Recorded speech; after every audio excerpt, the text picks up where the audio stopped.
E aí eu acabei fazendo direito mesmo. E passei, me formei na PUC, inclusive lembro no primeiro período da faculdade, um professor fez essa pergunta: quem aqui tentou medicina? Metade da sala levantou a mão.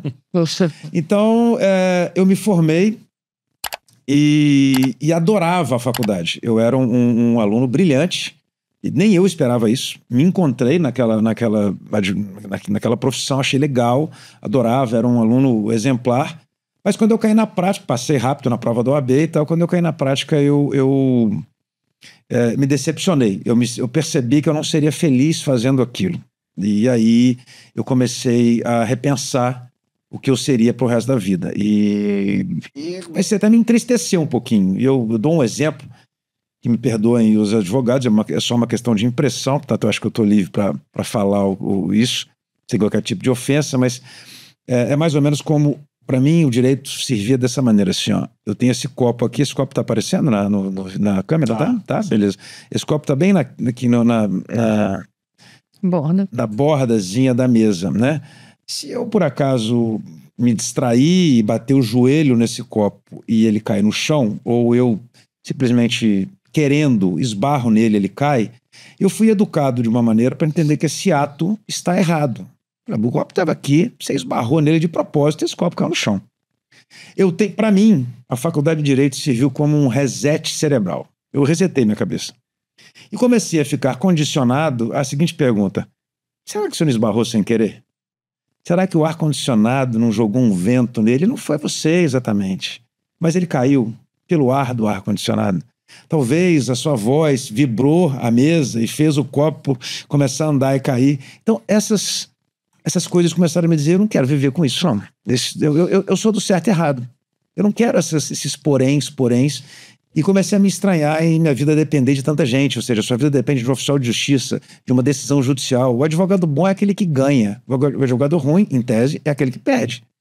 Eu contratei um advogado. Ele ganhou para você? Ele se deu bem? Ele é bom.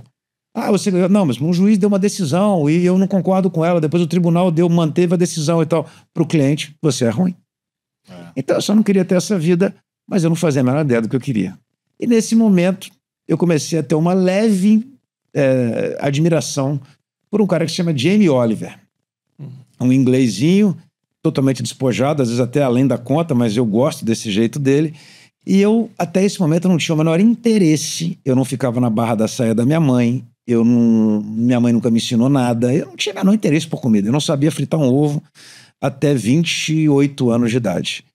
Nesse momento, eu resolvi, de fato, largar a advocacia. Conversei com o meu sócio, eu tinha um escritório, falei: olha, eu não quero mais. Eles continuaram.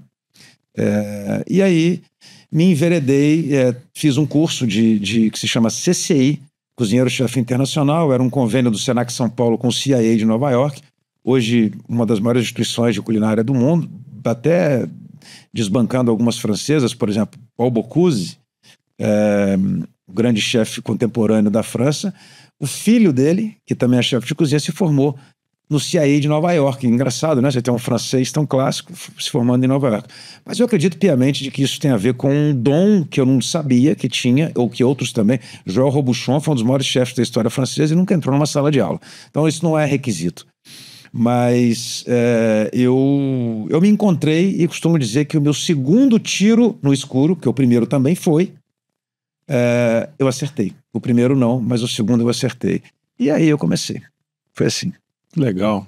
Mas eu acho interessante porque, pelo menos da minha geração, quanto a sua, a gente sempre foi muito cobrado de uma vez que você seguiu um caminho, você tem que ir nesse caminho e você tem que fazer ele dar certo. Ninguém te questionou, seus pais, no momento que você tomou essa decisão de virar a chave, não teve nenhuma... Não, teve. É nessa hora que muita gente me acredita uma coragem, sabe? Assim, nossa, mas que cara corajoso, ele foi contra tudo e todos. Na verdade é o seguinte, a minha mãe sempre apoiou. Era quem me importava, e meu pai, que é médico, bem tradicional, eu tenho a impressão de que meu pai nunca me falou isso, mas eu tenho a impressão de que ele falou: bom, eu tenho outras 3 filhas, eu espero que elas deem alguma coisa. Mas ele nunca me disse isso, mas eu acho que era isso que ele estava pensando, e eu não julgo.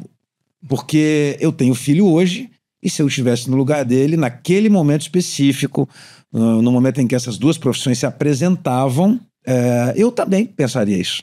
Então, eu acho que é importante se colocar no lugar da outra pessoa e não dizer, gente, hoje, se um advogado ou um médico, aconteceu isso com o Léo Paixão, a mesma coisa. A história é um pouco floreada, mas é muito parecida, né? Só que no caso dele, parece que já existiu uma paixão, até um trocadilho, com a paixão anterior, o cozinho dele, já aquela história clássica. Eu ficava desde pequeno na barra da saia da minha avó, eu ajudava a fazer a pamonha. Eu não. Outro que tem uma história um pouco parecida com a minha, é um ídolo meu e tal, é o Gordon Ramsay. O Ramsay foi jogador de futebol. Ele se encontrou mais tarde. O Jamie, que é o meu ídolo também, não. Esse é desde pequeno também. Então, cada um com a sua história. Mas eu não percebi essa dificuldade. Eu não me percebi corajoso. Eu tomei a decisão, fui lá e fiz. Tive uma certa inconsequência que até foi boa, porque não me gerou sofrimento.